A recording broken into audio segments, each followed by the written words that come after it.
દર્શક મિત્રો, જન ભારત ન્યૂઝમાં તમારું હાર્દિક સ્વાગત છે। હું છું મંશ્રી શેરબાનુ।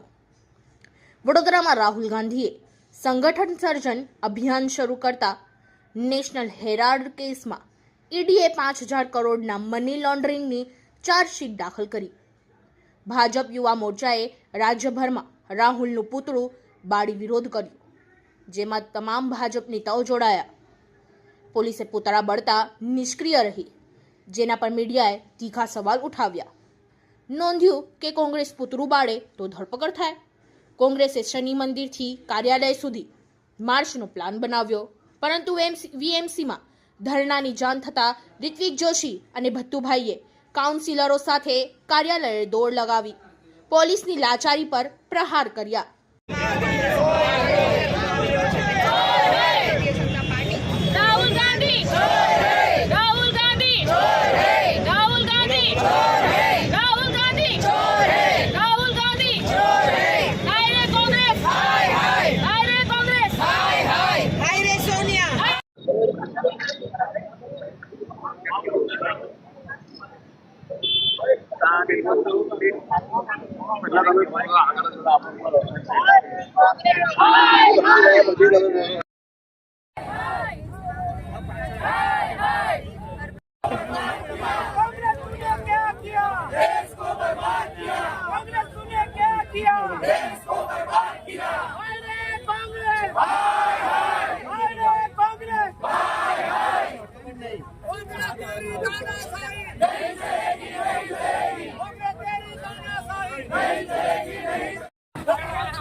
આ એક ચકચારી કેસ છે।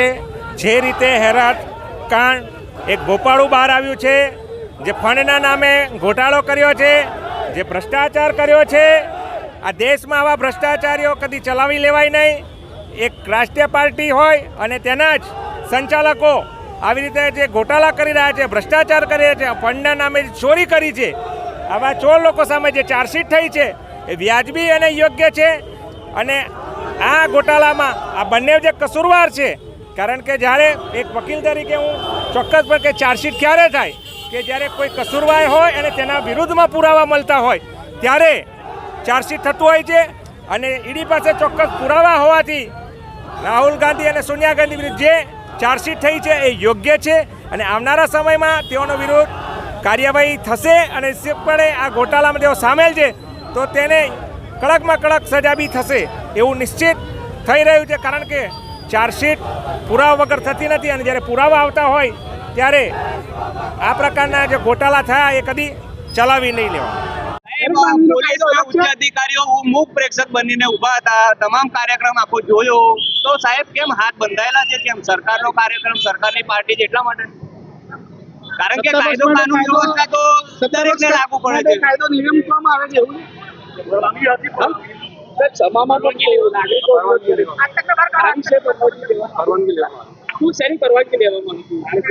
પૂતળાદહનની પરવાનગી આપવામાં આવે છે।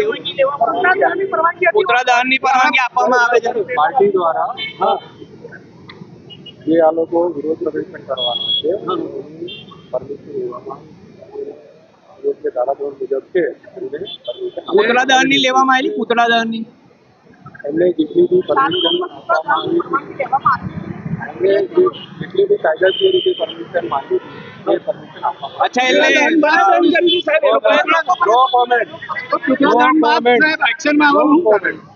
પૂતળાદહન બાદ એક્શનમાં આવવાનું શું કારણ? બીજી પાર્ટીઓને કાર્ય કરવા વિરોધ કરવામાં આવ્યો છે, શું કહેશો? કોંગ્રેસ કરતાં ગાંધી પરિવારનો આ વિરોધ છે।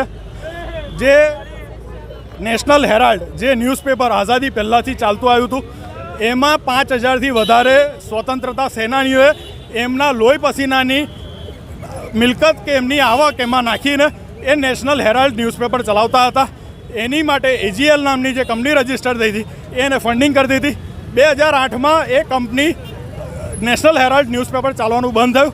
એ બંધ કરવામાં આવ્યું અને એને ચલાવવા માટે કોંગ્રેસ પાર્ટી એટલે રાહુલ ગાંધી અને સોનિયા ગાંધી એમના પરિવારના લોકો એને 90 કરોડની સહાયતા આપે અને એ જ્યારે સહાયતા આપે એ પૈસા પાછા નથી આપી શકતા એવું બતાવે અને એ કંપનીમાં પણ જે ઓનર હતા એ પણ કોંગ્રેસ પાર્ટીના જ ઓનર હતા ત્યારે એક નવી કંપની રજિસ્ટર થાય અને એમાં યંગ ઇન્ડિયા લિમિટેડ કરીને એમાં કોંગ્રેસના શહેજાદા રાહુલ ગાંધી અને સોનિયા ગાંધી બેઉના મળીને 76% શેર એમના હોય જ્યારે જે નેશનલ હેરાલ્ડ કંપની જે કંપની એને ફંડિંગ કરતી એમાં પણ ગાંધી પરિવારનો 33% હિસ્સો હતો એ 33%માંથી 100% મિલકત એમની એ હડપ કરવા માટેનું આખું ષડયંત્ર હતું રાજકીય પક્ષ કોઈ દિવસ કોઈ અન્ય સંસ્થાને પૈસા આપી ના શકે એ વ્યાજે હોય કે એમને મદદના રૂપે હોય એ આપી ના શકે પહેલાં એમને એ ગુનો કર્યો અને એના પછી જે